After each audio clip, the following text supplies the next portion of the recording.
الحمدللہ رب العالمین والصلاۃ والسلام علی سید المرسلین اما بعد فاعوذ باللہ من الشیطان الرجیم بسم اللہ الرحمن الرحیم۔ تمام یوٹیوب پر سننے والوں کو خوش آمدید۔ جلدی یوٹیوب چینل پہ آ جائیں، سبسکرائب کریں، لائک کریں، شیئر کریں، کمنٹ کریں، اور میری کوئی غلطی بھول پائیں تو میری اصلاح کریں۔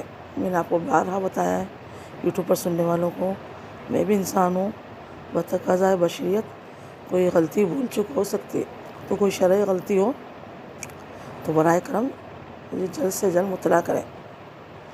آئیے، ابھی ہماری سورہ بقرہ چل رہی تھی، اس میں موسیٰ علیہ السلام کے ہم نے بہت سارے واقعات سن لیے، 6-7 پارٹ سن چکے ہیں۔ اب جو اہم واقعہ ہے، میں نے باہر آپ سے کہا تھا کہ اس میں ایک واقعہ ہے بقرہ کا۔ بقرہ مانے گائے، بقرہ میننگ کاؤ۔ تو بقرہ کا جو واقعہ ہے وہ ہم سنیں گے۔ تو قرآن میں سب سے بڑی سورت ہے سورہ بقرہ، 40 رکوع ہیں اس میں، بہت ساری اس میں آیتیں، کلمات ہیں، اور اس میں سب سے زیادہ بنی اسرائیل کے واقعات آئے ہیں، اور بھی بہت سے واقعات آئے ہیں جو میں انشاءاللہ کافی حد تک تو بچا چکی ہوں۔ اللہ نے زندگی صحت تندرستی دی انشاءاللہ، اور میں بتاؤں گی سورہ بقرہ کے واقعات۔ ابھی اس وقت ہم سورہ بقرہ کا پارہ نمبر 1 آیت نمبر 67 سے 70 تک، 3 آیتوں میں اللہ تبارک و تعالیٰ اس میں کیا ارشاد فرما رہے ہیں کہ اس میں ایک عامل نامی امیر کبیر شخص کا واقعہ ہے، جس کے اولاد نہیں تھی، بہت زیادہ پیسے والا تھا۔ اس کا چچا کے بیٹے نے، چچا زاد بھائی نے اس سے کہا کہ میری اپنی دولت میرے نام کر دو۔ اس نے انکار کر دیا، تو اس کے بھتیجے نے اس کو قتل کر دوسرے گاؤں میں لاش کو ڈال دیا، اور خود مدعی بن کر بنی اسرائیل میں کہ وہاں سے قاضی کی بارگاہ میں حاضر ہو گیا کہ میرا چچا مل نہیں رہا ہے، گم ہو گیا ہے۔ تو لوگ تلاش کرنے لگے، وہ بھی تلاش کر رہا تھا، تلاش کرتے کرتے وہ پہنچ گئے دوسری بستی میں، تو وہاں لاش پڑی ہوئی تھی۔ اب اس نے کہا بھائی میرے چچا کے قاتل کو دیکھو، رونا دھونا مچا دیا۔ اب وہی قاتل ہے، اور وہ تلاش کا مجرم کی تلاش کو کہا جا رہا ہے۔ اب بنی اسرائیل کے لوگ پریشان ہوئے، اور موسیٰ علیہ السلام کی خدمت میں حاضر ہوئے، یا موسیٰ ایسے معاملہ ہے، کیا کیا جائے؟ تو ان کو وحی آتی تھی، اللہ کے نبی پیغمبر تھے۔ انہوں نے کہا تم ایک گائے ذبح کرو۔ تو بنی اسرائیل کو گائے کا اس قتل سے کیا تعلق؟ اس نے کہا مجھے حکم یہی ہے، ایک گائے تلاش کرو۔ تو پھر بولے وہ گائے کیسی ہو؟ تو آپ نے بولا جوان بچھیا ہو۔ پھر کہہ رہے وہ دکھنے میں کیسی دکھتی ہو؟ تو آپ نے کہا خوبصورت ہو، رنگ ڈھاتا ہو، نظر کو بھاتا ہو۔ کہ پھر رنگ تو بتایا ہمیں، تو آپ نے بولا زرد رنگ کی۔ کہ اور نشانی بتایا تھا کہ ہم آسانی سے تلاش کر لیں۔ تو پھر آپ نے بتایا کہ وہ ایسی ہو نہ کھیت میں جوتی گئی ہو، نہ اسے دودھ دھویا گیا ہو، نہ اس پہ سواری کی گئی ہو، اسے کسی قسم کی خدمت نہیں لی گئی۔ اب تو بنی اسرائیل کے لوگ بڑے پریشان ہوئے، ایسی گائے کہاں سے ڈھونڈے کہ جو بالکل جوان ہو، خوبصورت ہو، بے عیب ہو، کھیتوں میں بھی نہیں چلی ہو، دودھ بھی نہیں لیا گیا ہو۔ اب تو بڑے پریشان ہو گئے، وہ سرگرم ہو گئے اس گائے کی تلاش میں۔ اب وہ سرگرم ہو گئے، وہ ڈھونڈ رہے ہیں۔ تو انہیں پتہ چلا کہ فلاں جگہ پر ہماری مطلوبہ گائے موجود ہے۔ تو اب دیکھیں اس گائے کا کیا قصہ ہے کہ ایک اللہ والا شخص تھا، نیک ولی تھا، اس کے مرنے کا وقت قریب آیا تو اس کا ایک چھوٹا سا بچہ تھا اور بیوی تھی، اس کے پاس ایک بالکل بچہ تھا گائے کا چھوٹا سا۔ تو وہ جنگل میں جاتا ہے، وہ کہتا ہے یا رب میں تیرے پاس ودیعت رکھتا ہوں، یعنی امانت رکھتا ہوں گائے، جب میرا بچہ بڑا ہو جائے تو یہ گائے اس کو ملے۔ تیرے سپرد کرتا ہوں یا اللہ، میں تیری امانت میں دیتا ہوں۔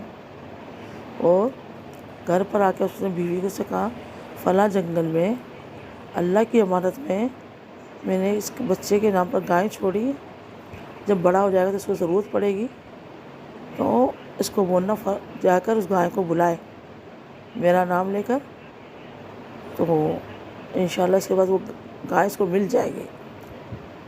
پھر اللہ تعالیٰ جو چاہے اسے استعمال کرنا جس طرح چاہے۔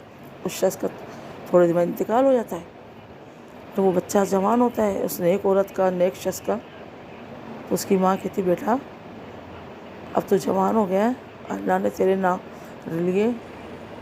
تیرے نام پر اللہ کی بارگاہ میں امانت میں ایک گائے چھوڑی ہے، جا تو اس کو بول کہ اے گائے میرے باپ نے تجھے چھوڑی تھی، تو کہاں ہے، آ جا۔ وہ بچہ جا کر آواز لگاتا ہے اس کا بیٹا، تو گائے اس کے پاس چل کر آ جاتی ہے، تو وہ گائے کو لے کر آتا ہے۔ گائے میں وہی نشانیاں ہوتی ہیں جو بنی اسرائیل کو مطلوبہ تھیں، جو موسیٰ علیہ السلام نے بتائی تھیں۔ اب وہ عورت کہتی ہے کہ جاؤ بیٹا اس گائے کو بازار میں فروخت کر کے آ جاؤ، لیکن دیکھو 3 دینار پر فروخت کرنا، کیونکہ 3 دینار کی قیمت ہے یہاں پہ گائے کی، اور زیادہ کی کوئی تمہیں قیمت ہے تو مجھ سے پہلے معلوم کرنا سودا کرنے سے پہلے۔ اس کا بیٹا جاتا ہے تو ایک فرشتہ خریدار بن کے آتا ہے، تو کہتا ہے کیا قیمت کے 3 دینار، تو کہ ٹھیک ہے میں سودا کرتا ہوں۔ تو اس نے کہا لیکن میری شرط ہے کہ میں اپنی والدہ سے دوبارہ اجازت لوں گا، یہ 3 دینار پہ فروخت کر دوں نہیں، میری والدہ نے مجھے کہا تھا کہ جاؤ پوچھ کے آؤ۔ وہ آتا ہے پوچھنے والدہ سے کہ 3 دینار ہے، لیکن وہ کہتے ہیں والدہ سے نہیں پوچھو، لیکن پھر بھی آپ سے پوچھنے آیا ہوں۔ کہتے بیٹا اب جاؤ 6 دینار لگاؤ۔ وہ لڑکا جاتا ہے، فرشتہ 6 دینار لگاتا ہے، وہ لڑکا 6 دینار، فرشتے کہتا ہے تم مجھ سے 12 دینار لے لو، لیکن والدہ سے اجازت نہیں لو۔ وہ کہتا ہے ایسا ہو ہی نہیں سکتا، بھلے آپ زیادہ دے رہے ہو، مجھے لالچ نہیں، لیکن میں اپنی والدہ سے معلوم کیے بغیر سودا طے نہیں کروں گا، آپ یہیں رکو، میں اپنی والدہ سے پوچھ کر آتا ہوں۔ والدہ کے بعد پھر آتا ہے، والدہ سے کہا جاتا ہے، والدہ کہتی بیٹا اب جا کے اس سے کہنا آپ اس گائے کا ہمیں حکم دیتے ہو نہیں بیچنے کا۔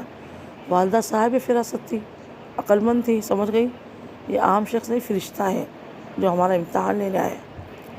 تو بیٹا جا کر وہی کلمات کہتا ہے، تو وہ فرشتہ کہتا ہے ابھی رک جاؤ، بنی اسرائیل کو اس گائے کی تلاش ہے، وہ آئیں تو تم اس سے کہنا کہ اس کی کھال میں سونا بھر کر دو تو ہم فروخت کریں گے۔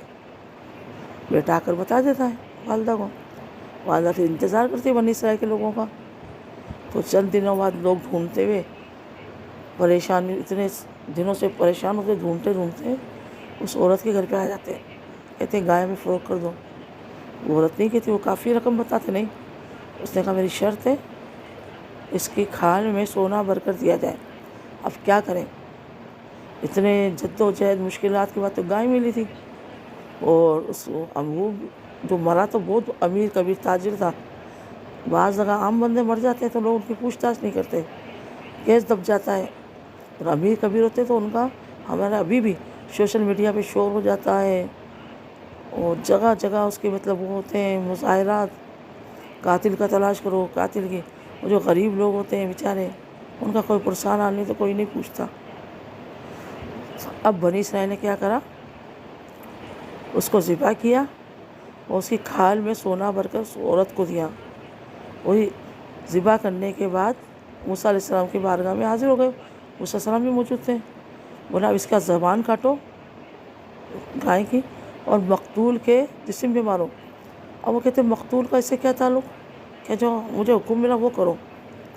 جب وہ گائے کی زبان مارتے ہیں مقتول کے جسم پر، تو اللہ تعالیٰ اس کی زبان میں بھی یعنی اس مقتول کو زندہ کرتا ہے، اور اس کی زبان کو قوت گویائی ملتی ہے، زندہ ہو کر بولتا ہے میرا اور کوئی قاتل نہیں ہے، وہ عامل نامی شخص، یہ میرا بھتیجا یہ میرا قاتل ہے، اس نے مجھے دولت کے لالچ میں مارا ہے۔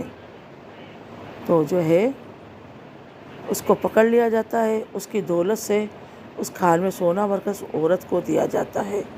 تو یہ واقعہ آپ دیکھیں سورہ بقرہ میں، بڑا انٹرسٹنگ ہے، دلچسپ ہے۔ اس کو ترجمہ تفسیر پڑھیں۔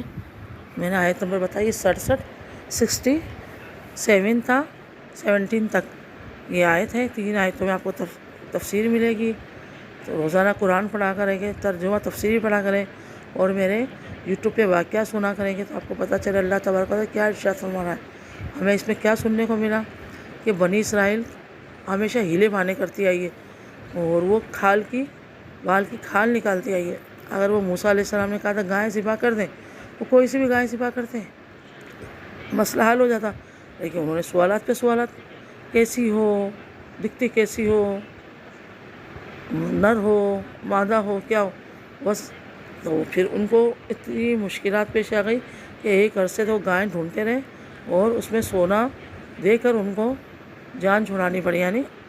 اور پھر دوسری بات ہے کہ جو اللہ تعالیٰ کی امانت میں کسی چیز کو دے دیتا ہے تو اللہ تعالیٰ حفاظت فرماتا ہے، اور وہ اللہ کے جو ولی ہوتے ہیں، لیکن نیک لوگ، گناہ گار، بدکار، شرابی، کبابی کی نہیں، وہ اللہ والا تھا، اللہ پر ایمان رکھتا تھا، اللہ کی وحدانیت پر اس کو پختہ یقین تھا، کامل یقین تھا کہ میں اللہ کی وحدانیت میں، اللہ کی امانت میں یہ بچی ہے، چھوڑوں گا گائے کا بچہ تو اس کو مل جائے گا میرے بیٹے کو جوان ہونے پر۔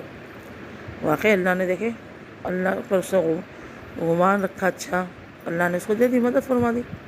اور پھر اس عورت نے زندگی بہت مشکل سے کاٹی، بچے یتیم کو پالا، اللہ نے آخر میں کیا مدد فرمائی کہ ان کو امیر کبیر کر دیا، اس گائے کے بدولت سونا بھر کر ان کو اس کی کھال میں ملا۔ تو اللہ پر کامل ایمان رکھیں، جو روزی ہمارے نصیب میں لکھی ہے وہ انشاءاللہ ہمیں مل کر رہے گی، اور حلال روزی کمانے کی جستجو کریں، حرام سے دور رہیں۔ قرب قیامت کی نشانیاں تقریباً پوری ہو چکی ہیں، قیامت صغریٰ، قیامت وسطیٰ کی نشانیاں پوری ہو گئی ہیں، اب قیامت کبریٰ کی نشانیاں رہ گئی جو یک کے بعد دیگر آئیں گی، بہت جلدی آئیں گی۔ امام مہدی کا آنا، عیسیٰ علیہ السلام کا نزول، دعوت الارض کا نکلنا، یاجوج و ماجوج کا نکلنا، بہت ساری نشانیاں تو پوری ہو چکی ہیں۔ پھر آخری نشانی قرآن کا ہے کہ حرف اڑ جانا، قرآن کو اٹھا لیا جانا، اور سورج کا مغرب سے نکلنا۔ تو یہ بھی انشاءاللہ قیامت کی نشانیاں اللہ نے چاہا تو شروع کریں گے۔ اللہ تبارک و تعالیٰ سے سنا دعا ہے جو میں نے سنا اور جو یوٹیوب پہ سن رہے ہیں، سب کے علم عمل میں برکت عطا فرما، آمین آمین بجاہ نبی امین وما علینا الا البلاغ المبین، صلی اللہ تعالیٰ علیہ وآلہ وسلم۔